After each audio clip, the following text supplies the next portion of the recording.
La nuit était tombée depuis longtemps sur Dakar, mais la chaleur semblait encore flotter dans l'air comme un manteau invisible. Les rues de l'université Cheikh Anta Diop s'étaient peu à peu vidées, ne laissant que quelques lampadaires fatigués et le bruit lointain des vagues frappant la corniche. Alioune, un étudiant en licence, marchait seul, son sac sur l'épaule, fatigué d'une longue journée de cours. Il n'avait qu'une envie, rentrer chez lui à Pikine, retrouver sa chambre et s'endormir. Sous un lampadaire qui clignotait par moments, il s'arrêta, espérant qu'un taxi passerait bientôt. Le silence pesait lourdement, seulement troublé par le ronronnement d'un moteur lointain. Alioune sentit une étrange sensation, comme si le temps ralentissait autour de lui. La brise qui venait de l'océan lui sembla plus froide qu'à l'accoutumée, presque glaciale. Il jeta un regard autour de lui, rien que des bâtiments assoupis et des rues désertes. Pourtant, son cœur battait plus vite qu'il ne l'aurait voulu. Peut-être était-ce la fatigue, ou peut-être était-ce ce silence anormal qui régnait dans une ville habituellement bruyante et animée. Dakar, même la nuit, ne dormait jamais vraiment. Mais cette nuit-là, tout paraissait figé. Enfin, au loin, il distingua deux phares qui s'approchaient lentement. Le bruit caractéristique d'un moteur diesel grinçant se fit entendre, et un taxi jaune et noir s'arrêta doucement devant lui. Alioune poussa un soupir de soulagement. Enfin, il allait pouvoir rentrer. Il ne savait pas encore que ce trajet allait être le plus terrifiant de toute sa vie, et qu'il ne regarderait plus jamais un taxi de la même manière. La portière gronda légèrement en s'ouvrant.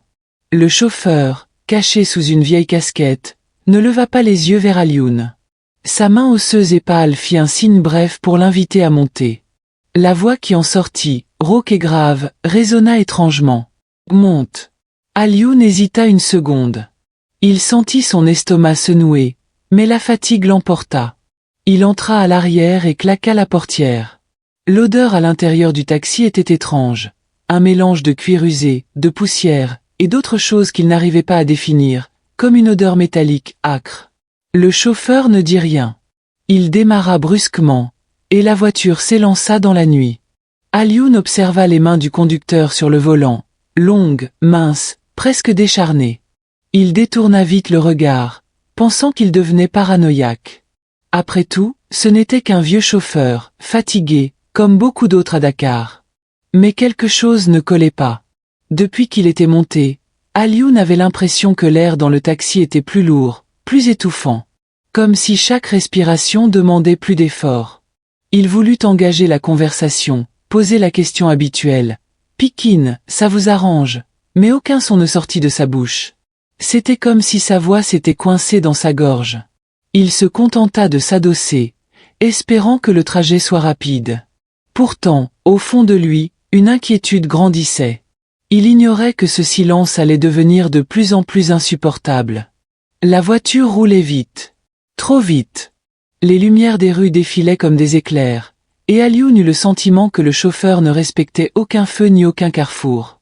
C'était comme si les règles de circulation n'existaient plus pour ce taxi. Il sortit son téléphone, pensant se distraire un instant, mais il constata avec stupeur qu'il n'y avait aucun réseau. Pas de 4G, pas de signal. Pourtant, il se trouvait toujours dans Dakar, où la couverture était presque partout assurée. Une sueur froide coula le long de sa nuque. Il leva les yeux vers le rétroviseur. Son propre visage y était reflété, pâle et inquiet. Mais, il n'y avait pas de reflet du chauffeur. Le siège avant semblait vide dans le miroir. Alioune cligna plusieurs fois des yeux, pensant que c'était un effet de la lumière. Mais non. Le chauffeur n'apparaissait pas. Son cœur accéléra. Il voulait parler, demander au conducteur d'arrêter immédiatement, mais sa bouche resta sèche. Ses mains tremblaient, et il sentit son sac glisser de ses genoux. Quelque chose clochait terriblement. C'était comme si la voiture roulait dans un espace qui n'était plus vraiment Dakar. Les rues devinrent méconnaissables. Ce n'était plus la Médina, ni les grandes artères connues de la capitale. Autour de la voiture, il n'y avait plus que des routes désertes bordées de brouillard. Les lampadaires semblaient avoir disparu, remplacés par des silhouettes d'arbres noirs, tordus. Le chauffeur commença à fredonner. Une mélodie lente, lugubre, en wolof ancien, presque incantatoire. Alioune ne comprenait pas les paroles, mais chaque note résonnait en lui comme une menace. Son estomac se serra. Il posa sa main sur la poignée de la portière, songeant à sauter du véhicule. Mais quand il tira doucement, il réalisa que la porte était verrouillée de l'intérieur. Impossible de sortir. Le brouillard s'épaississait, et Alioune avait l'impression que des ombres mouvantes flottaient dedans, comme si elles observaient la voiture. Ses yeux fixèrent la vitre, mais chaque fois qu'il croyait distinguer une forme humaine, elle disparaissait aussitôt. Il commença à murmurer des prières, la voix tremblante. Mais le chauffeur, sans tourner la tête, ricana d'un rire guttural qui glaça le sang d'Alioune. Soudain, le chauffeur tourna son visage vers lui. Alioune étouffa un cri. Les yeux du conducteur brillaient d'un rouge intense, presque incandescent. Sa peau, autrefois cachée par l'ombre, était grise, presque translucide, laissant apparaître des veines noires qui pulsaient comme des serpents. Ses lèvres se retroussèrent en un sourire monstrueux, révélant des dents longues et acérées, semblables à des crocs. La voix qui sortit de sa gorge n'était plus humaine. « Tu ne rentreras pas chez toi ce soir. » Alioune recula instinctivement contre la portière, son souffle court. Chaque seconde paraissait interminable. Le taxi roulait toujours, mais l'étudiant ne voyait plus la route. Tout était devenu une masse sombre, irréelle. Il tenta de fermer les yeux, mais la terreur le paralysait. Son cœur battait si fort qu'il croyait qu'il allait s'arrêter. Au bord de la route, des silhouettes apparurent. Hautes, minces, sans visage. Elles restaient immobiles, tournées vers le taxi, comme des statues de ténèbres. Alioune sentit leur regard invisible peser sur lui. Elles ne bougeaient pas, mais leur présence était suffocante. Certaines semblaient s'incliner légèrement, comme si elles saluaient le chauffeur monstrueux. Alioune tenta de détourner le regard, mais plus il fixait ces ombres, plus elles se multipliaient. Des dizaines. Des centaines. Toute la route en était bordée. Le chauffeur riait, une main griffue tapotant le volant, comme s'il savourait la peur de son passager. Alioune, désespéré, serra son sac contre lui et ferma les yeux. Il se mit à réciter des prières, d'abord à voix basse, puis de plus en plus fort. Les mots jaillissaient de lui comme une ultime défense contre l'horreur. La voiture trembla, le moteur gronda, et tout à coup, un silence brutal envahit l'habitacle. Alioune sentit son corps projeté vers l'avant. Quand il rouvrit les yeux, il était à terre, devant sa maison à Pikine. Son sac gisait à côté de lui. Il haletait, tremblant, incapable de comprendre ce qui venait de se passer. La rue était déserte. Aucun taxi en vue. Seul le bruit des chiens errant au loin troublait la nuit. Il resta là, à genoux, incapable de bouger. Son esprit refusait d'accepter ce qu'il avait vu.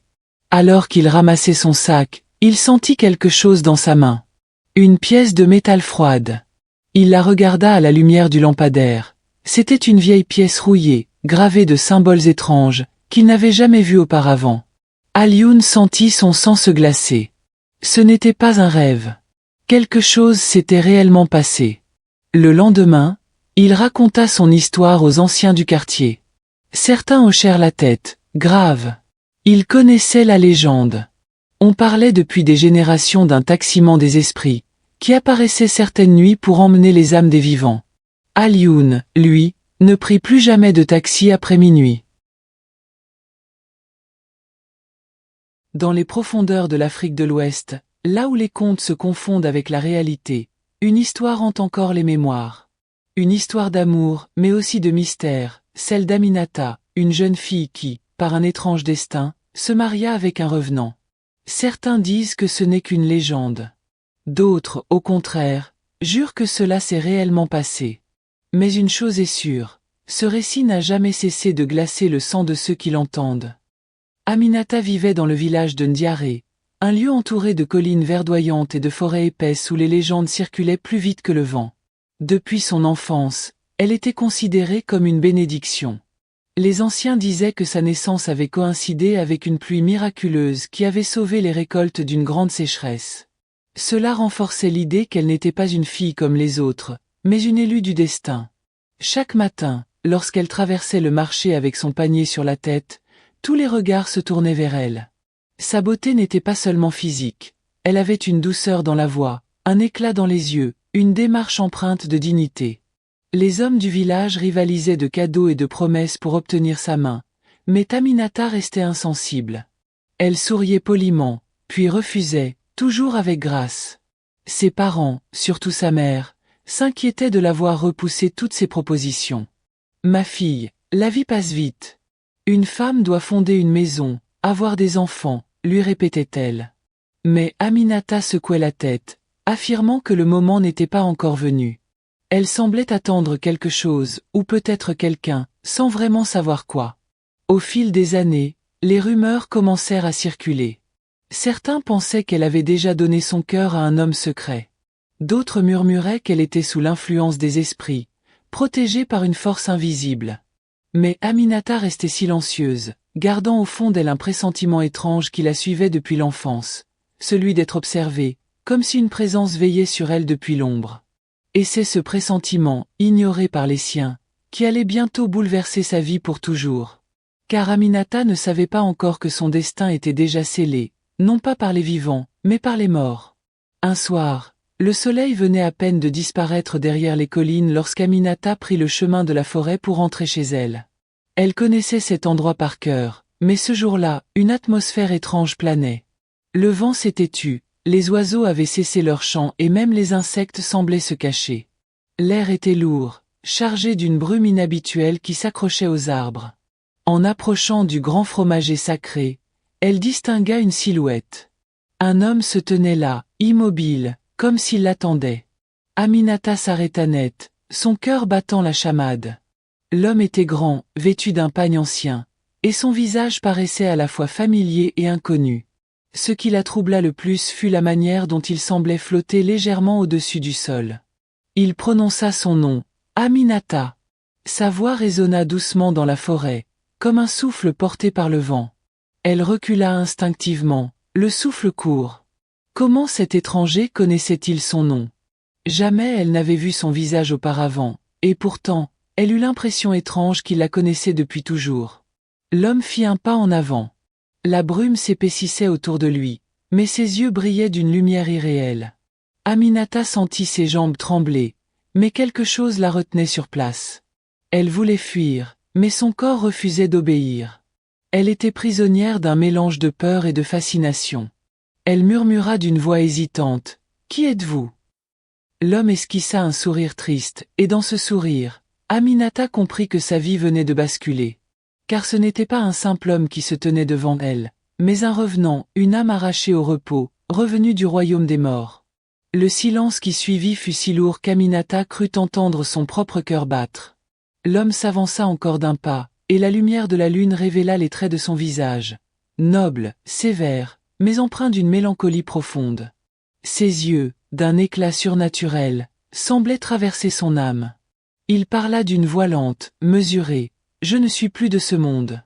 Mon corps repose depuis longtemps sous la terre, mais mon âme erre encore. J'ai traversé les frontières interdites, Aminata, et c'est toi que j'ai choisi. Toi, pour être mon épouse. » Ces paroles résonnaient comme une prophétie, impossible à contredire.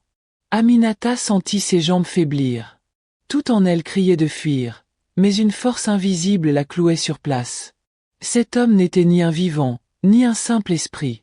C'était quelque chose d'autre, une âme errante, mais dotée d'une puissance qui échappait à la compréhension humaine. Et pourtant, dans sa voix, elle percevait une douceur, presque une tendresse. Elle balbutia. « Pourquoi moi? Je ne vous connais pas. » L'homme ferma les yeux un instant, puis répondit. « Parce que ton cœur est pur. Parce que depuis le monde des ombres, je t'ai vu, et je t'ai choisi. » Ils parlaient comme si leur destin était déjà écrit, comme si leur union dépassait le temps et la mort. La peur d'Aminata se transforma en confusion. Elle ne comprenait pas ce qui lui arrivait, mais au fond d'elle, un frisson étrange lui soufflait que cet homme disait la vérité. Et, contre toute logique, une part d'elle se sentait attirée par lui. Les jours suivants, Aminata tenta d'oublier cette rencontre. Mais chaque nuit, le revenant apparaissait dans ses rêves. Toujours la même voix douce, toujours le même regard brûlant.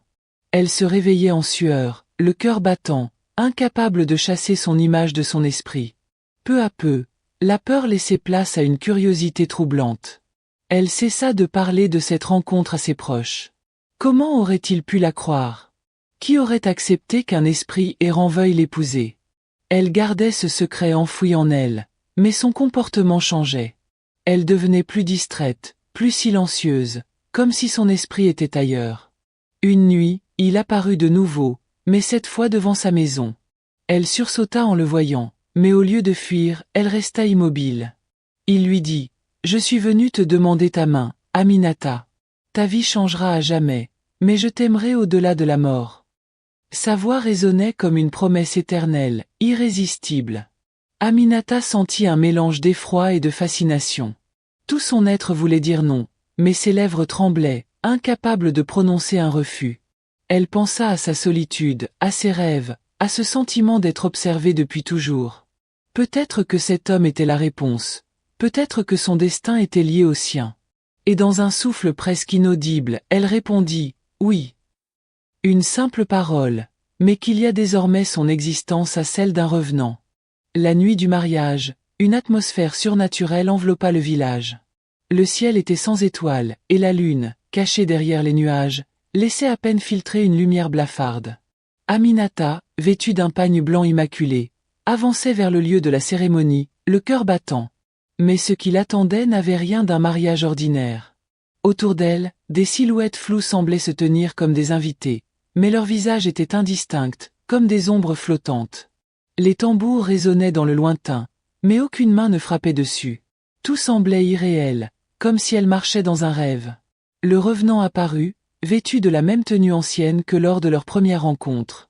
Ses pieds ne touchaient toujours pas le sol, mais sa démarche restait majestueuse. Lorsqu'il tendit la main vers elle, un frisson glacial parcourut le corps d'Aminata. Pourtant, elle avança, incapable de résister à cette force invisible. Ils échangèrent leurs vœux devant les esprits invisibles qui semblaient assister à la scène. La voix du revenant était solennelle. Devant les ancêtres et devant le monde des ombres, je t'unis à moi, Aminata. Désormais, nos âmes ne feront plus qu'une. Lorsqu'il serra sa main, elle eut l'impression que son cœur s'arrêtait un instant, puis reprenait, plus fort qu'avant. Cette nuit-là, Aminata devint l'épouse d'un revenant. Ni vivante, ni morte, elle appartenait désormais aux deux mondes, prisonnière d'un amour qui défiait la nature. Au matin qui suivit le mariage, Aminata sortit de sa maison avec des yeux fatigués mais brillants. Son visage portait les traces d'une nuit étrange, à la fois terrifiante et enivrante. Dans les ruelles du village, les habitants l'observaient en silence. Certains détournèrent le regard avec peur, d'autres la fixèrent avec pitié. Tous savaient que quelque chose d'anormal s'était produit. Le mariage n'avait pas été vu par tous, mais les bruits de tambours surnaturels et les lueurs étranges aperçues dans la nuit avaient suffi à éveiller les soupçons. Les vieilles femmes du village chuchotaient entre elles, convaincues qu'Aminata avait pactisé avec des esprits. « Elle a suivi l'appel des morts », disait l'une. « Non, elle a été ensorcelée », répliquait une autre. Les hommes, eux, gardaient leur distance. Dans la culture du village, s'unir à un revenant était plus qu'un tabou, c'était un sacrilège, un danger pour l'équilibre du monde des vivants et celui des morts. Mais Aminata semblait indifférente aux murmures. Elle continuait de vivre comme si de rien n'était, accomplissant ses tâches quotidiennes, mais avec une aura étrange. Certains disaient que ses yeux avaient changé, qu'il brillait désormais d'une lueur qu'ils ne connaissaient pas auparavant. Les enfants, innocents mais sensibles, évitaient de croiser son chemin, effrayés par une présence invisible qui semblait l'accompagner. Ses parents, eux, étaient désespérés. Sa mère pleurait en secret, priant les ancêtres de libérer sa fille de ce lien maudit. Son père, homme fier et respecté, avait perdu de son assurance. Lui qui rêvait d'un mariage honorable pour Aminata, d'une descendance qui perpétuerait son nom, voyait ses espoirs s'éteindre dans l'ombre du revenant. Et pourtant, malgré la peur et la honte, Aminata paraissait sereine. Elle ne voyait pas son choix comme une malédiction, mais comme une libération. Pour elle, ce mariage n'était pas une prison, c'était la réalisation d'un destin qu'elle avait pressenti depuis toujours. Les jours passèrent, et Aminata se transforma peu à peu. Elle ne riait plus comme avant, elle ne participait plus aux veillées ni aux danses du village. Son sourire s'effaça, remplacé par un air pensif et mélancolique. Les rares fois où on la voyait sourire, c'était seule, comme si elle conversait avec une présence invisible. Beaucoup comprirent qu'elle vivait désormais dans deux mondes à la fois, celui des vivants et celui des morts. Chaque nuit, le revenant revenait auprès d'elle. Il la berçait de paroles mystérieuses, de promesses éternelles. Il lui racontait des choses qu'aucun être humain ne pouvait savoir, des secrets du monde invisible, des vérités sur les ancêtres, des souvenirs d'un temps révolu. Aminata l'écoutait, fascinée, oubliant peu à peu tout ce qui la rattachait au monde réel. Ses parents, ses amis, même son propre avenir semblait s'effacer au profit de cet amour interdit. Pourtant, ce lien avait un prix. Aminata s'affaiblissait. Ses joues s'amincissaient, sa voix devenait plus faible, ses pas plus lents. Les anciens du village disaient qu'elle se vidait peu à peu de son énergie vitale, qu'elle nourrissait le revenant sans s'en rendre compte. Mais Aminata refusait de l'admettre. À chaque fois que quelqu'un lui faisait remarquer sa fatigue, elle souriait faiblement et répondait « Je vais bien ». Ses parents, accablés, allèrent consulter un vieux marabout, réputé pour ses connaissances des mondes invisibles. Après avoir entendu leur récit, il secoua la tête gravement. « Votre fille est liée à un esprit errant. Ce mariage n'aurait jamais dû avoir lieu. Si vous tentez de les séparer de force, vous risquez de perdre Aminata pour toujours. Mais si vous laissez faire, elle s'éteindra peu à peu. » Ces paroles résonnèrent comme une condamnation. Et ainsi, la famille fut déchirée entre deux choix impossibles, perdre Aminata en tentant de la sauver, ou la voir dépérir lentement sous l'emprise d'un amour maudit.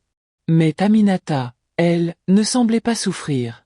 Ses yeux, malgré la fatigue, brillaient encore d'une intensité étrange, comme si elle voyait dans ce lien un bonheur que personne d'autre ne pouvait comprendre. Un soir, alors que la lune était pleine et que la brume recouvrait une fois de plus le village, Aminata disparut. Sa chambre était vide, son lit intact, et seule une traînée de pas menait jusqu'au bord de la forêt. Les villageois se mirent à la chercher, torchés à la main, criant son nom dans la nuit. Mais la forêt resta silencieuse, comme si elle avait englouti leur voix. Certains jurèrent avoir vu une silhouette blanche marcher entre les arbres, tenant la main d'un homme dont les traits étaient impossibles à distinguer. D'autres entendirent des tambours lointains, semblables à ceux de la nuit du mariage, mais plus faibles, comme venant d'un autre monde. Les recherches durèrent toute la nuit, mais à l'aube, Aminata restait introuvable. Le village fut bouleversé. Ses parents se laissèrent aller au désespoir, comprenant qu'ils ne reverraient peut-être jamais leur fille. Les anciens déclarèrent que l'esprit avait finalement emporté Aminata dans son royaume, scellant à jamais leur union. Pour beaucoup, elle n'était plus une vivante, mais pas tout à fait une morte non plus. Elle appartenait désormais aux ombres. Au fil du temps, Aminata devint une légende. On racontait qu'elle apparaissait certaines nuits de pleine lune, vêtue de son pagne blanc, marchant silencieusement dans la brume. Ceux qui croisaient sa route disaient qu'elle ne parlait jamais, mais que son regard profond transperçait leur âme, comme pour leur rappeler le prix d'un amour interdit. Et aujourd'hui encore, les habitants de Ndiaré préviennent les jeunes filles de ne jamais s'aventurer seules dans la forêt au crépuscule. Car on dit que le revenant veille toujours, cherchant une nouvelle âme à aimer, et que l'ombre d'Aminata marche à ses côtés, éternelle épouse d'un amour venu d'outre-tombe. Dans un petit village sénégalais, perdu entre des champs de mil et des arbres majestueux, les anciens répétaient toujours une mise en garde étrange. Ne laissez jamais vos habits dehors la nuit. Pour les plus jeunes, cela semblait être une superstition de plus, une de ces histoires que l'on raconte pour effrayer les enfants. Mais pour les anciens, cette recommandation avait un poids, une vérité gravée dans l'expérience des générations. La grand-mère de Mariama, une jeune fille du village, racontait souvent que les esprits rôdaient la nuit, cherchant à s'emparer de ce qui portait l'odeur humaine. Selon elle, les habits étaient comme des morceaux d'âme, des fragments invisibles qui pouvaient être utilisés par des forces inconnues. Mariama, curieuse mais sceptique, écoutait sans trop y croire. Une nuit d'hivernage, alors que le vent soufflait fort et que la pluie menaçait de tomber, Mariama oublia de rentrer ses vêtements qu'elle avait laissés sécher sur la corde derrière la maison. Elle se dit que ce n'était pas grave, qu'au pire il serait un peu mouillé. Elle ne savait pas encore que ce geste allait bouleverser son existence. Au milieu de la nuit, des bruits étranges vinrent troubler son sommeil. On aurait dit des pas traînants, des murmures qui se mêlaient au vent. Mariama, croyant d'abord à une illusion, se retourna dans son lit et tenta de se rendormir. Mais quelque chose, au fond de son cœur, lui soufflait qu'elle avait commis une erreur. Le lendemain matin, en sortant, elle découvrit ses habits toujours suspendus, mais ils semblaient différents. Le tissu avait pris une odeur bizarre, lourde et humide, et quand elle les toucha, elle eut la sensation glaciale de toucher une peau vivante. Mariama, troublée, décida quand même de porter l'un de ses pagnes. Dès qu'elle l'enfila, elle sentit un frisson parcourir tout son corps. Ses membres devinrent lourds, son souffle irrégulier. Elle se dit que ce devait être la fatigue, mais une petite voix dans sa tête lui soufflait que quelque chose n'allait pas. Tout au long de la journée, elle remarqua que les gens du village la regardaient étrangement. Certains évitaient ses yeux, d'autres semblaient effrayés sans raison.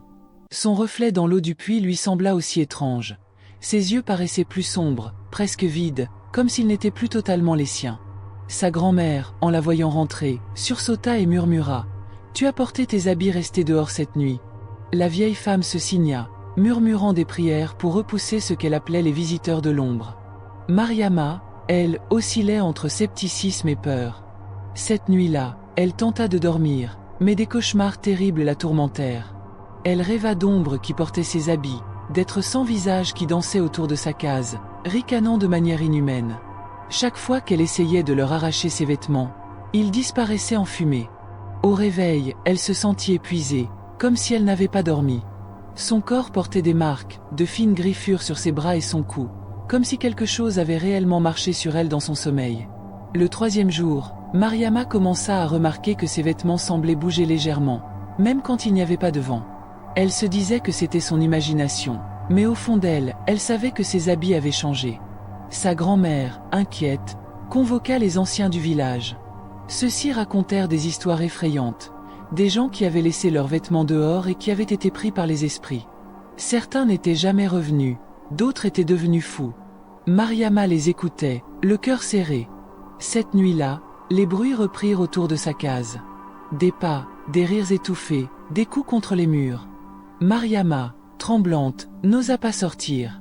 Mais en jetant un coup d'œil par la petite fenêtre, elle vit une silhouette vêtue de sa propre robe. La chose n'avait pas de visage, seulement un corps recouvert de ses habits. Les manches bougeaient comme des bras, mais elles étaient vides. Mariama referma brutalement la fenêtre, le souffle coupé.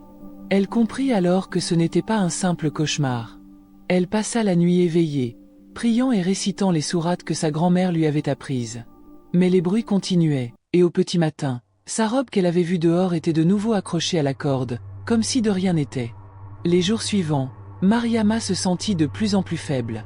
Chaque fois qu'elle portait l'un des habits oubliés dehors, son corps s'alourdissait et ses pensées devenaient confuses. Comme si une autre force s'installait en elle. Elle se mit à avoir des absences, des moments où elle ne se souvenait pas de ce qu'elle avait fait. Parfois, on la retrouvait debout au milieu de la cour, parlant seule dans une langue inconnue. Les villageois commençaient à murmurer qu'elle était possédée. Un soir, sa grand-mère entra dans sa chambre et la trouva debout devant le miroir, fixant son reflet avec un sourire étrange. Quand elle l'appela, Mariama répondit d'une voix grave qui n'était pas la sienne. « Nous sommes venus reprendre ce qui est à nous. » La vieille femme tomba à genoux, comprenant que l'esprit des habits avait pris racine. Elle commença à réciter des prières à haute voix, mais Mariama, ou plutôt la chose en elle, riait d'un rire inhumain. Le lendemain, Mariama ne se souvenait de rien. Mais son corps portait encore plus de marques, et ses habits semblaient plus sombres, comme s'il absorbait sa vitalité. La nuit suivante fut la plus longue que Mariama ait jamais connue. Elle ne parvenait plus à distinguer ses rêves de la réalité. Chaque fois qu'elle fermait les yeux, elle voyait ses habits flotter dans l'air comme des marionnettes sans fil, dansant autour de son lit. Des mains invisibles semblaient tirer son souffle hors de son corps. Sa grand-mère, épuisée mais déterminée, resta éveillée pour la surveiller. Elle entendit les tissus bouger tout seuls dans la pièce, froissés par un vent inexistant. À un moment, elle crut voir un pagne ramper lentement vers le lit de Mariama, comme s'il voulait l'envelopper. Au matin, le visage de Mariama semblait creusé, vieilli. Elle n'avait pourtant que 19 ans, mais ses traits paraissaient marqués par des années de fatigue. Elle marchait à peine, comme si les habits lui avaient volé une part de sa force vitale. Les anciens du village décidèrent qu'il fallait agir vite.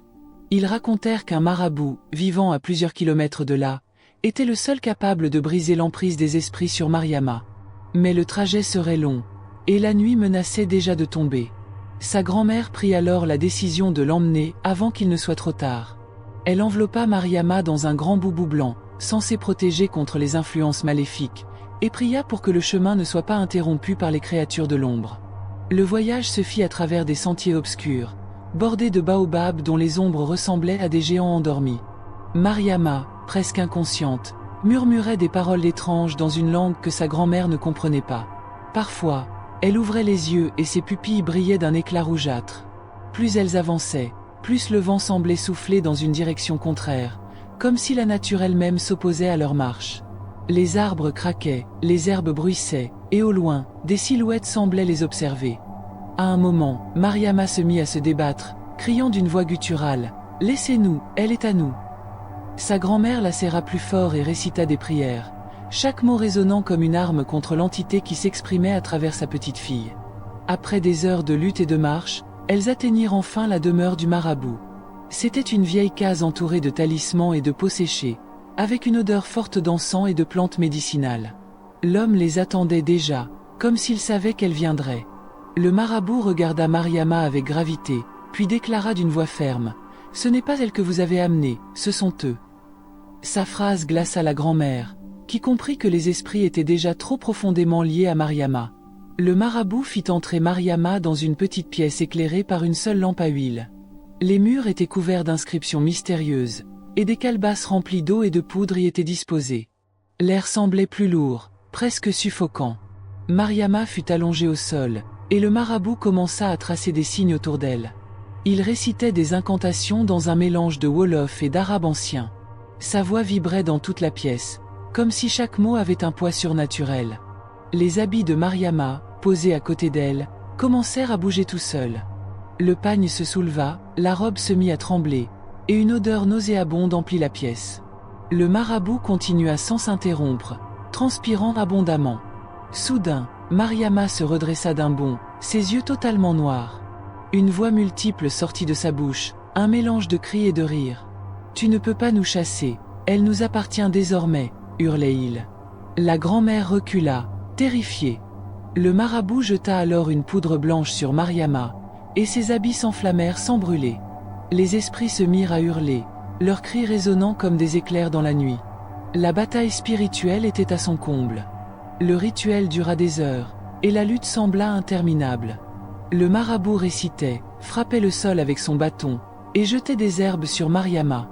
Elle hurlait, se tordait, ses habits semblaient vouloir l'étrangler. La pièce entière vibrait comme si elle allait s'effondrer.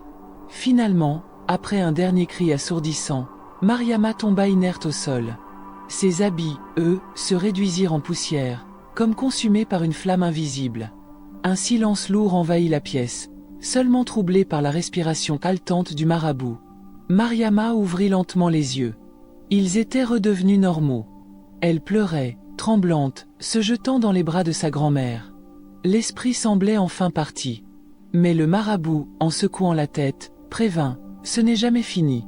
S'ils ont goûté à elle une fois, ils reviendront toujours chercher. » Elles rentrèrent au village au lever du jour. Les habitants, inquiets, virent Mariama vivante mais changée. Elle ne portait plus jamais ses anciens vêtements et refusait de laisser quoi que ce soit dehors à la tombée de la nuit. La peur s'était inscrite dans son âme. Depuis ce jour, dans ce village, personne n'ose laisser ses habits sécher dehors après le coucher du soleil. La légende de Mariama est devenue une mise en garde éternelle, car les esprits, affamés d'odeurs humaines, rôdent toujours dans l'ombre, attendant la prochaine négligence. Il y a des métiers où l'on touche les gens, et des métiers où l'on touche leur âme sans le savoir. Mara, jeune coiffeuse talentueuse, n'imaginait pas que ses mains, faites pour embellir le monde, allaient ouvrir une porte sur quelque chose qu'aucun humain ne devrait rencontrer. Tout a commencé un soir comme les autres, dans son petit salon de coiffure. Les lumières tamisées, les ciseaux qui cliquettent, les conversations légères, rien ne laissait présager que sa vie allait basculer. Jusqu'au moment où un homme entra. Un homme pâle, silencieux, aux cheveux d'un noir profond comme une nuit sans lune. Un client ordinaire en apparence, mais dont la présence glaçait l'air autour de lui. Lorsqu'elle posa sa main sur ses cheveux pour commencer la coiffure, Mara sentit un frisson violent traverser son corps. Un frisson qui ne venait pas de l'homme, mais de quelque chose derrière lui, quelque chose qui n'avait rien d'humain. Ce soir-là, elle ne coiffa pas un client. Elle coiffa un démon. Et ce simple geste innocent ouvrit une brèche que plus rien ne pourrait refermer. Dans la petite ville de Kinkala, tout le monde connaissait Mara, une coiffeuse talentueuse dont les doigts semblaient danser sur les cheveux. Son salon, modeste mais chaleureux, était un refuge pour les femmes du quartier. Elles y venaient pour se faire belles, mais aussi pour se confier, échanger des secrets, rire ou pleurer. Mara avait ce don rare, apaiser les cœurs rien qu'en touchant une chevelure. Malgré son succès, Mara gardait les pieds sur terre. Elle habitait seule dans une petite maison en périphérie, après avoir perdu ses parents très jeunes. Le travail était tout ce qui lui restait, et elle le faisait avec passion. Pour elle, coiffer n'était pas seulement une profession, c'était une façon de créer du bonheur autour d'elle. Un vendredi soir, alors qu'elle fermait le salon, la rue semblait étrangement silencieuse. Le vent soufflait doucement, comme s'il murmurait quelque chose qu'elle n'arrivait pas à comprendre. Elle sentit une présence derrière elle, une sensation tellement forte qu'elle en eut un frisson. Mais quand elle se retourna, il n'y avait personne. Elle rentra chez elle en secouant la tête, persuadée que la fatigue lui jouait des tours. Ses journées étaient longues, parfois trop longues. Pourtant, cette sensation lourde dans son dos la suivit jusque chez elle, comme une ombre invisible. Ce soir-là, elle s'endormit avec un détail inhabituel. La rue, d'habitude animée, avait été totalement vide, comme si tout le monde savait quelque chose qu'elle ignorait encore. Le lendemain, alors que Mara ouvrait le salon avant l'aube, un homme l'attendait déjà devant la porte. Grand, immobile, portant un long manteau noir, il semblait déplacé. Ses yeux brillaient d'une lueur étrange, presque rouge. Mara sentit instantanément son cœur s'accélérer. L'homme entra sans un mot. Sa présence glaciale remplit la pièce comme une fumée lourde. Il demanda simplement « Je veux que vous me coiffiez. Maintenant ». Sa voix était grave, comme si plusieurs voix parlaient en même temps. Mara hésita, mais son sens du professionnalisme reprit le dessus. Elle l'invita à s'asseoir. L'homme ôta son chapeau, révélant des cheveux incroyablement longs, noirs et lisses, mais étrangement mouvants. Il semblait respirer.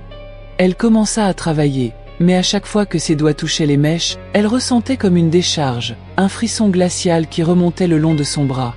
L'homme, lui, ne bougeait pas, ne respirait presque pas. Ses yeux restaient fixés sur le miroir. Quand elle eut terminé, il se leva lentement, posa quelque chose sur le comptoir, une pièce ancienne, noire comme la nuit. Puis il disparut aussi silencieusement qu'il était entré. Ce n'est qu'après son départ que Mara réalisa que la pièce était brûlante, comme sortie du feu. Dès ce soir-là, des phénomènes étranges commencèrent à se produire. Les miroirs du salon vibraient légèrement, comme s'ils tentaient de respirer. Les peignes tombaient tout seuls. Les lumières clignotaient sans raison. Mara tenta de tout ignorer, persuadée que ce n'était qu'une coïncidence. Mais un jour, elle surprit une cliente qui fixait un miroir avec terreur. « Vous avez vu ça ?» demanda la femme. « Votre reflet. Il souriait alors que vous ne souriez pas. » Mara resta figée, incapable de répondre. Les nuits devinrent plus difficiles. Elle entendait des pas dans son salon pourtant fermé à clé. Des murmures l'appelaient par son nom. Elle retrouva même un matin des cheveux noirs identiques à ceux du mystérieux client disposés en cercle au milieu du sol. Elle pensa à brûler la pièce qu'il lui avait donnée, mais dès qu'elle l'approcha du feu, une voix grave murmura « Ne fais pas ça ». Mara lâcha l'objet en criant. Elle comprit alors que quelque chose s'était attaché à elle. Quelque chose de dangereux. Et elle ne savait pas encore comment s'en défaire. Les jours suivants, Mara tenta de reprendre une vie normale, mais l'ombre du mystérieux client planait sur elle. Chaque fois qu'elle touchait une chevelure, elle avait l'impression de sentir une présence derrière son dos, comme si quelqu'un observait chacun de ses gestes. Les clientes commençaient à remarquer son malaise. Un soir, alors qu'elle nettoyait le salon, la pièce noire laissée par l'homme se mit à vibrer. Elle roula sur le comptoir, tomba au sol et se déplaça seule, comme guidée par une volonté invisible. Mara recula en tremblant, le cœur battant au bord de l'explosion. Soudain, la pièce se fissura et un souffle glacé envahit la pièce.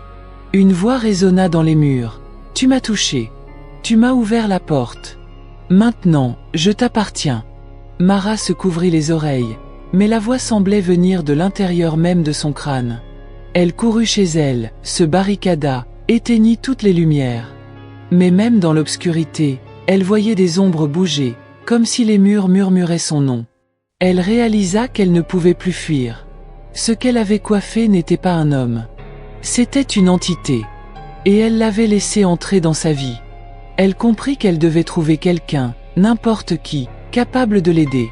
Sinon, Ce démon finirait par prendre plus que son esprit.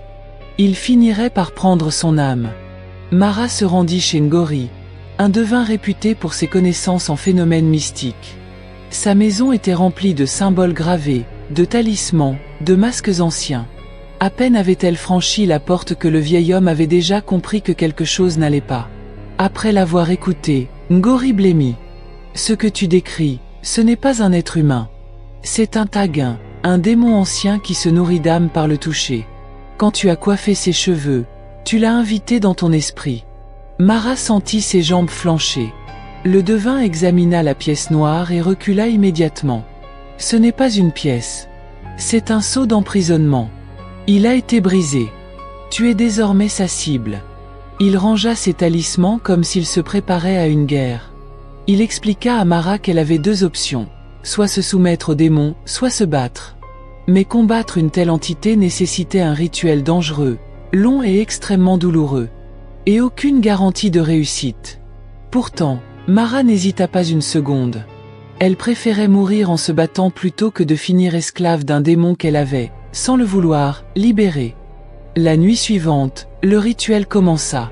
Ngori traça un cercle de protection autour de Mara, disposa des bougies et des herbes sacrées. La pièce vibrait déjà, signe que le démon sentait ce qui se préparait. Le vent se mit à souffler alors que les fenêtres étaient fermées. Dès que le rituel démarra, Mara fut projetée au sol par une force invisible. Elle hurla, sentant quelque chose agripper son âme. Ses doigts tremblaient, ses yeux se retournèrent presque. Ngori récitait des incantations de plus en plus vite. Le visage du démon apparut dans le miroir du salon. Yeux rouges, sourire déformé, dents longues comme des lames. « Tu es à moi, Mara. Ton toucher m'a ouvert la porte. Tu ne peux plus la refermer. » Sa voix résonnait dans chaque miroir, chaque ombre, chaque reflet. Les cheveux de Mara se soulevèrent comme tirés par une force invisible. Les murs se fissurèrent. Les flammes des bougies devinrent bleues. L'air devint glacial comme au fond d'une tombe. Ngori cria « Résiste. Si tu cèdes maintenant, il prendra ton corps. » Au moment où Mara allait s'évanouir, une lumière dorée jaillit du cercle. Le démon recula, surpris. Ngori réussit à refermer la première brèche. Mais ce n'était qu'un début. La connexion entre Mara et l'entité était toujours intacte. Les jours suivants furent un cauchemar. Le démon se manifesta de plus en plus souvent. Les cheveux de Mara changeaient de texture, devenaient plus lourds, presque vivants. Parfois, ils bougeaient légèrement sans qu'elle ne les touche. Un matin, elle se réveilla avec des mèches noires qui n'étaient pas les siennes, plus longues et plus froides, exactement les cheveux du démon. Elle paniqua et tenta de les couper, mais les ciseaux se cassèrent comme du verre. Au salon, les clientes commencèrent à avoir peur. Une jeune femme hurla en voyant les cheveux de Mara bouger tout seuls dans le miroir. Madame Denise, une cliente fidèle, s'enfuit en criant que Mara n'était plus humaine. Mara se sentait changée. Parfois, quand elle touchait quelqu'un, elle ressentait un frisson malsain, comme si elle aspirait une énergie qui ne lui appartenait pas. Son reflet semblait sourire alors qu'elle restait immobile. Elle comprit que le démon tentait de la transformer, que sa chevelure servait de canal. Elle n'était plus seulement hantée, elle devenait une porte vivante pour l'entité. Lors d'une nuit sans sommeil, Mara retourna chez Ngori, désespérée de comprendre pourquoi elle avait été choisie. Le devin finit par lui révéler la vérité. Les Haguins ne choisissent pas au hasard. Ils cherchent des âmes pures, des mains capables de réparer, de créer. Les coiffeurs, les guérisseurs, les artistes sont leurs cibles préférées. Mara réalisa que son talent avait attiré l'entité, comme une flamme attire un papillon. Sa douceur, sa bonté, sa sensibilité, c'était exactement ce que le démon désirait dévorer. Ngori expliqua aussi que le démon avait été emprisonné il y a des siècles dans une relique, la pièce noire, et qu'il avait besoin de quelqu'un capable de manipuler l'énergie du corps humain pour se libérer complètement. Mara était cette personne. Elle était la clé. Et elle comprit que si elle ne réussissait pas à refermer le portail, le démon utiliserait son corps pour entrer dans le monde réel. Elle se promit alors de se battre, même si cela signifiait mourir pour sauver les autres. Ngori prépara le rituel final, le plus dangereux. Cette fois, Mara devrait affronter le démon directement, dans son propre esprit. Elle s'allongea au milieu d'un cercle de symboles sacrés, consciente que si elle échouait, elle ne se réveillerait jamais. Quand le rituel commença, elle fut projetée dans une dimension sombre. Une forêt de cheveux noirs s'étendait à perte de vue. Le sol était mou comme un cuir chevelu vivant. Les arbres, tordus et monstrueux, avaient la forme de têtes humaines. Le démon apparut enfin, immense, ses cheveux flottant autour de lui comme des serpents. « Tu aurais dû rester à ta place, Mara. Maintenant, tu vas me servir, pour l'éternité. » Mara sentit son âme se déchirer, mais elle se redressa, brandissant la lumière intérieure que Ngori avait réveillée en elle. Elle se mit à couper, arracher, briser les mèches qui entouraient le démon. Chaque coup le faisait hurler. Dans un dernier effort, elle referma la brèche avec sa propre énergie. Un éclat de lumière envahit la dimension. Le démon hurla une dernière fois, « Je reviendrai !» Puis tout disparut. Le rituel était terminé. Ngori la regardait, épuisée mais soulagée. Le salon était en ruine, les murs fissurés, mais le démon n'était plus là. Elle toucha ses cheveux. Ils étaient redevenus normaux. Elle éclata en sanglots, réalisant à quel point elle avait frôlé la mort. Les jours suivants furent difficiles. Les clientes revenaient timidement. Certaines demandaient si l'esprit était toujours là. Mara leur répondait que tout allait bien. Mais au fond d'elle, elle savait que ce genre de mal ne disparaît jamais complètement. Une nuit, alors qu'elle fermait le salon, elle aperçut une silhouette dans le miroir. Mais cette fois, ce n'était pas le démon. C'était son propre reflet, souriant calmement. Pourtant, lorsqu'elle éteignit les lumières, elle jurait avoir entendu un murmure derrière elle. « À bientôt, Mara !» Elle ne sut jamais si c'était son imagination, ou une promesse.